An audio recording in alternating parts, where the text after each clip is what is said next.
तो मेरे प्रिय बंधुओं, मेरे साधकों, आज इस वीडियो के माध्यम से मैं आपको एक ऐसी परी की साधना देने जा रहा हूँ जो साधकों पंखों वाली परी है और शत प्रतिशत सिद्ध होती है साधकों ये। और इसकी सबसे बड़ी खूबी है कि ये साबर मंत्र के द्वारा की जाती है। और कलयुग में आप सभी जानते हो कि साबर मंत्र कलयुग में जल्द तत्काल सिद्ध होते हैं। इससे पहले भी साधकों 5-6 साल पहले मैंने एक अनवी परी का वीडियो डाला था मैंने, और वो भी पंखों वाली परी थी। तो लेकिन वो साधना 25 दिन की थी। साधकों ने कुछ उन्हें किया, कुछ बिगाड़ बैठी अपने बीच में। कुछ 25 दिन बड़ी मुश्किल से रोए पीट के किया। और ये जो प्रसाद रखते थे वो प्रसाद गायब हो जाता था उनका दूध, और जो उसमें जल रखते थे कुल्हड़ में वो कुल्हड़ गायब हो जाता था, सॉरी पानी गायब हो जाता था, मीठा पानी, पान जो है गायब हो जाता था। ये चीज़ें चली साधकों के साथ। लेकिन साधकों को जल्दी जब 25 दिन पूरे हो गए, जल्दी नहीं हुई तो उसे छोड़ के भाग लिए। तो साधकों कितनी बड़ी विडम्बना है ये कि ये चीज़ें हमारे साथ चमत्कार होना शुरू हो जाए, तो फिर हमें ऐसी सिद्धियाँ जिनमें चमत्कार होना शुरू हो जाए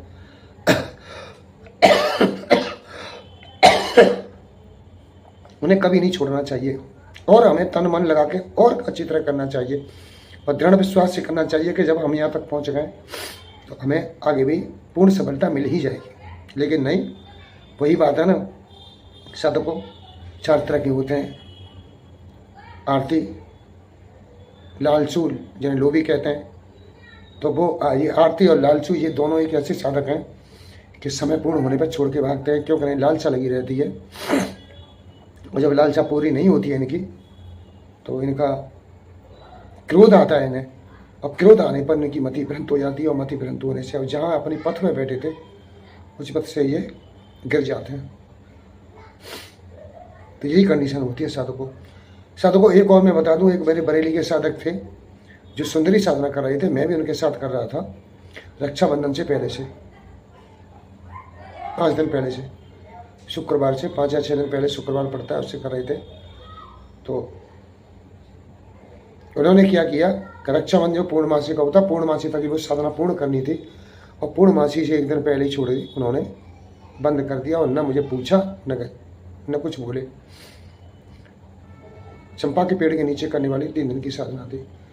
जब मैं पूर्णमासी को बैठा साधना करने तो रात के 2 बजे फिर मेरा देवी से साक्षात्कार हुआ, और उन्होंने मुझे बताया कि तुम जिसके लिए कर रही हो वो तो कल ही छोड़ के भाग गया, मुझे उसे मेरे ऊपर विश्वास नहीं है, इसलिए तुम अब मुझे मत करो। और चूंकि साधु का मुझे उसे ट्रांसफर देना था, उन्हें आदमी अच्छे हैं, बढ़िया हैं, ऐसी बात नहीं है, बहुत अच्छे आदमी बढ़िया हैं, व्यापारी आदमी है, बूरे के व्यापारी हैं। लेकिन वो क्या कहते हैं कि साधु को समय से पहले भाग्य से अधिक नहीं मिलता है।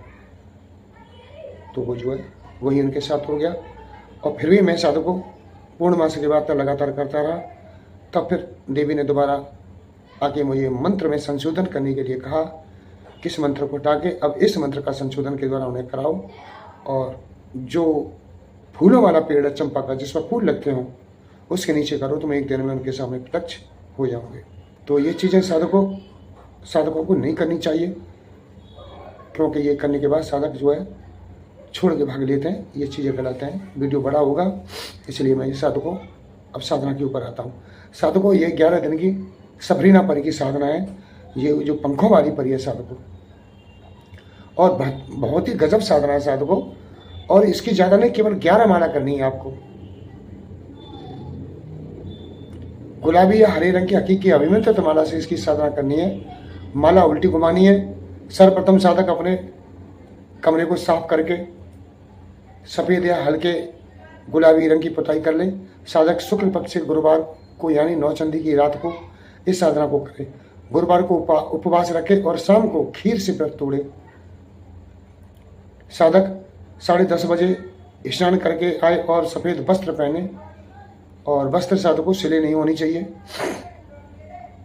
अब खाली कमरे में चारों ओर फूल, गुलाब के फूल की पंखड़ियाँ होती हैं, गुलाब होते हैं, उन्हें उस कमरे में बखेर दे। ये प्रक्रिया साधक को रोज करनी है साधक को। गुलाब का इत्र लगाए, अपने गुलाब का इत्र का फुआ लेके ऐसे अपने कानों में लगाए और कपड़े में लगाए। धूप और संदल जलाए, संदल साधकों चंदन से कहते हैं। गुग्गल की धूप जलाए, कपूर जलाए, लोबान जलाए। देसी इक्का या चमेली के तेल का दीपक जलाए साधकों। फिर सिफरंग रूमी से एक गोल घेरा बनाए, जहाँ साधक साधना कर रहा है वहाँ सिफरंग रूमी से एक गोल घेरा बनाए और उसके अंदर बैठे, और जब तक साधना कर रहा है साधक साधना करे तब तक उस गोल घेरे से निकले नहीं साधक। चाहे उसे कितना भी कोई दिखाई दे, कोई लुभावे, कोई कुछ करे, लेकिन वो साधक निकले नहीं। अपनी 11 मूला पूरी करने के बाद जब साधक उससे निकले, और उसी गोल घेरे में साधकों सामने एक चौकी बिछाए या कोई पटरा बिछाए, उस पर गुलाबी कपड़ा बिछा कर उस पर 5 सुपारी, 5 छोटी इलायची, 5 लौंग, 5 सफ़ेद चमेली के फूल, चमेली के फूल ना मिले तो चंपा के फूल मिल जाते हैं, 5 बतासे और काले तिल रखे किसी बर्तन में। ये सब ये किसी बर्तन में रखना है तुम्हें। और उसी के ऊपर साधकों चौकी के ऊपर दीपक और धूप आपको जलानी है। फिर आपको क्या करना है, इतना करने के बाद आपने अपना सुरक्षित कर लिया।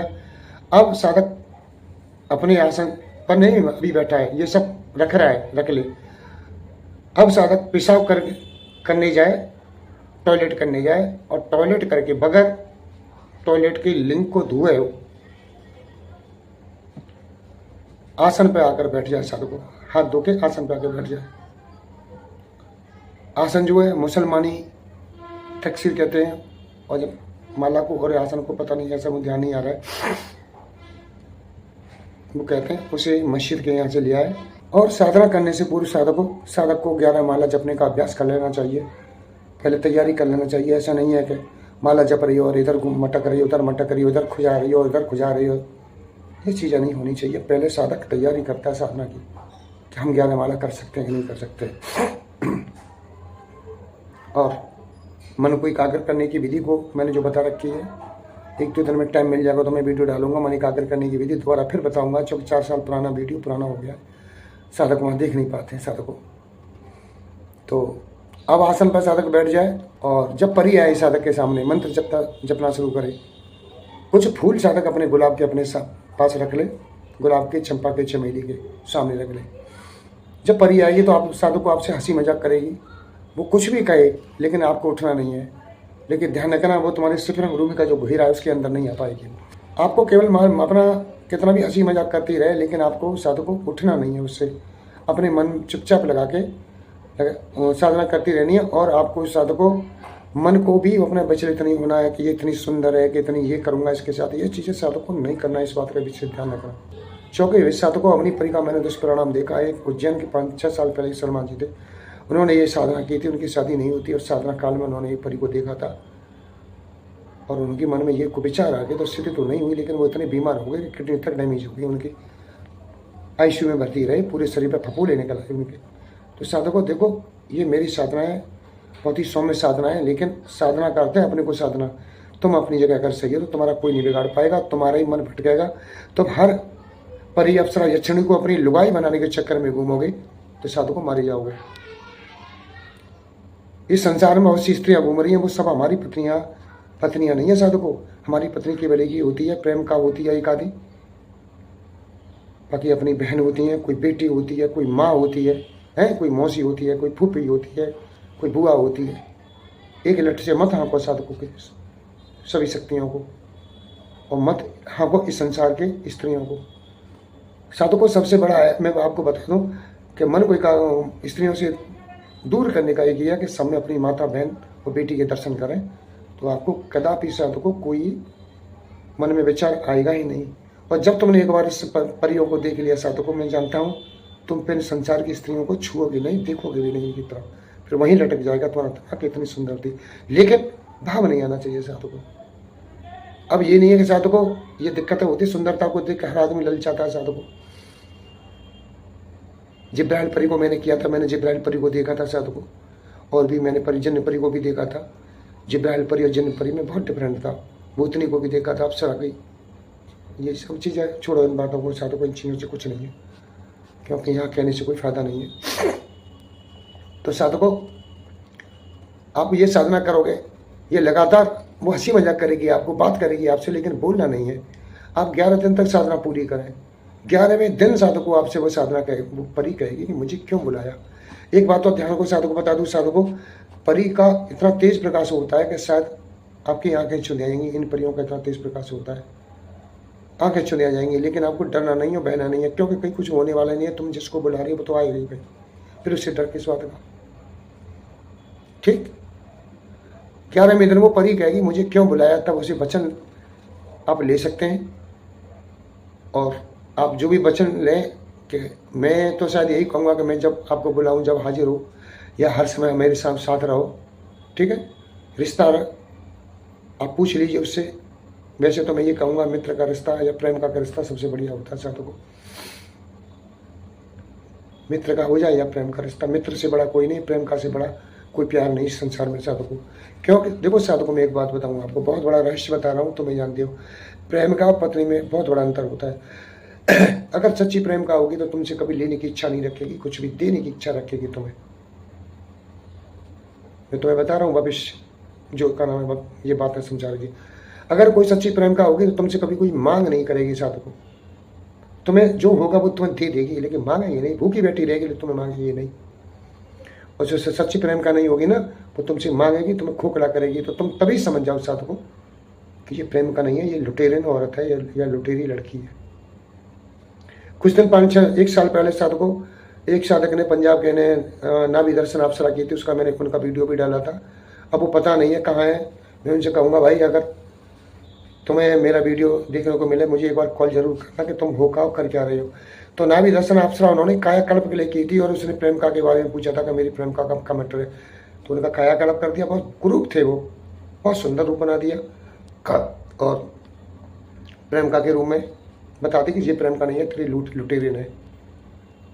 तो वो तो परी ने अप्सरा ने बताया, लेकिन मैं तुम्हें बता दूं इस चीज़ को, ये प्रेम का होती है, कभी मांगती नहीं है, कभी नहीं मांगेगी, भूखी बैठी रहेगी, लेकिन तुमसे कुछ कहेगी नहीं, तुम्हें देख के मुस्कुरा जाएगी, हंस जाएगी।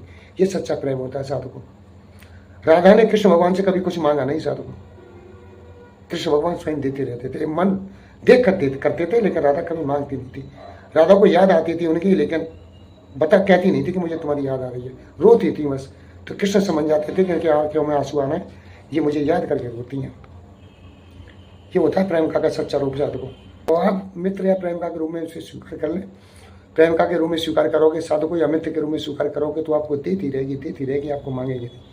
और इनके लिए साधु को बहुत बड़ी शक्तियाँ होती हैं, बहुत बड़े अमल तुम्हें बहुत बड़ी शक्ति दे देती हैं, बहुत बड़ी पावर दे देती हैं। ये आसमान में उड़ने वाली जो परी होती हैं, दृश्य करने की क्षमता दे देती हैं, यहाँ से वहाँ जाने की क्षमता दे देती हैं, राजा बना देती है। बहुत इनकी तो अपार, जैसे हमारे यहाँ यक्षिणी वगैरह होती हैं, अप्सराएं होती हैं, यही परियों का सौम्य रूप है साधु को। परी भी एक अलग ही है, जो जाति अलग है, लेकिन शक्ति इतनी बराबर ही है। और इनके भी परी लोग के राज हैं साधु को। और जब मैं जानता हूँ साधु को, जब आदमी स्वर्ग को जाता है तो वहाँ उसे अप्सरा या परी ही उसे मिलती हैं, दूसरी यक्षिणी किन्नरी वगैरह ये सब नहीं मिलती हैं। या तो अप्सरा मिलती हैं उनके सुख साधन की, उनके देख रेख के लिए, या ये परियां मिलती हैं। किन्नरी अप्सरा नहीं रहती हैं साधु वो न सुंदरियाँ रहती हैं, सुंदरियाँ इनसे भी बड़ी ग्रेड की हैं। ठीक, तो साधु को ये आप वचन ले लेंगे तो हो सकता है वो आपको कुछ दे। अगर आप कहते हो कि जब मैं बुलाऊं जब आना, तो साधु को वो हो सकता है आपको अंगूठी या वगैरह कुछ दे दे कि आप जब अंगूठी को आह्वान करोगे ऐसे करके कि परी हाजिर हो, मंत्र पढ़ के, तब ये तत्काल हाजिर हो जाएगी। अब यूँ तो नहीं है कि 1 सेकंड में आ जाए, लेकिन हाँ 7 से 10 मिनट का टाइम जरूर लगेगा। आसमान तो तुम्हें उतरती हुई दिखाई देगी साधु को, दिन ऊँचा रातों, और साथ रहेगी तो हर समय साथ रहेगी, वो किसी को दिखाई भी नहीं देगी।